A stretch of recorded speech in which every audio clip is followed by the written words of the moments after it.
In 1920, the sleeping sickness epidemic hit the area of Greater Bundibugyo. The colonial government immediately evacuated people, but in the 1970s, they reclaimed their land and were resettled.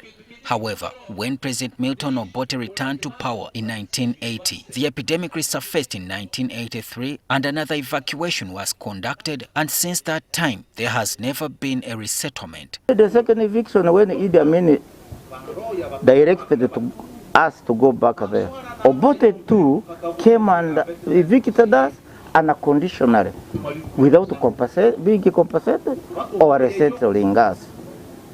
According to Cornelius Bakechura, the chairperson of the Matongo Lost Land Recovery Association, the umbrella body for the affected victims, the last evacuation led to the loss of their land to wild animals. In fact, in 1993, the new NRA government gazetted the area as the Semliki National Park.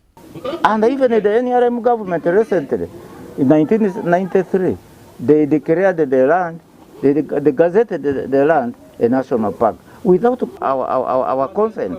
About 10 clans were affected, including the Banyamwera, Bahanda, Batongo, Babomboli, Bandimugomo, Banyangule, the sub-clans of Bandikitenganwe, Bandimagwara, Bandikulya, and Bakuru, who are from the main Babandi clan. They were moved out of villages of Mpika, Bomboro, Mamilimiri, Ngarala, Tokwe, among others, which today are occupied by the Semliki National Park. So really we are seeing as if we are not Ugandans.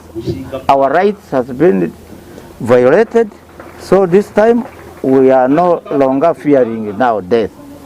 We must go back to our land because the government has failed to understand us as peacemakers. Many of them settled with friends and relatives who they claim no longer need them on their land, yet efforts to remind government to give them back what they claim is theirs have always proved futile. Our fellows have petitioned and they gave what they want. So for us, we are not going to fight the government. For us, we are going to go back to our land because it is our land. They now want Parliament to intervene. The Bwamba County Member of Parliament, Richard Gafabusa, explains why it has been hard for Parliament to intervene. These claimants of the Matongo land had already filed a case in court against the government. They sued Uganda Wildlife Authority and the Attorney General, and all they want is government to compensate them. And because of that, the committee was constrained because of the sub judice rule that if a matter is in court and it is not yet resolved by court, concluded by court, Parliament cannot proceed with it. Now, these people who wander like vagabonds lay their hope in the courts of law and Parliament to have a home for their offspring.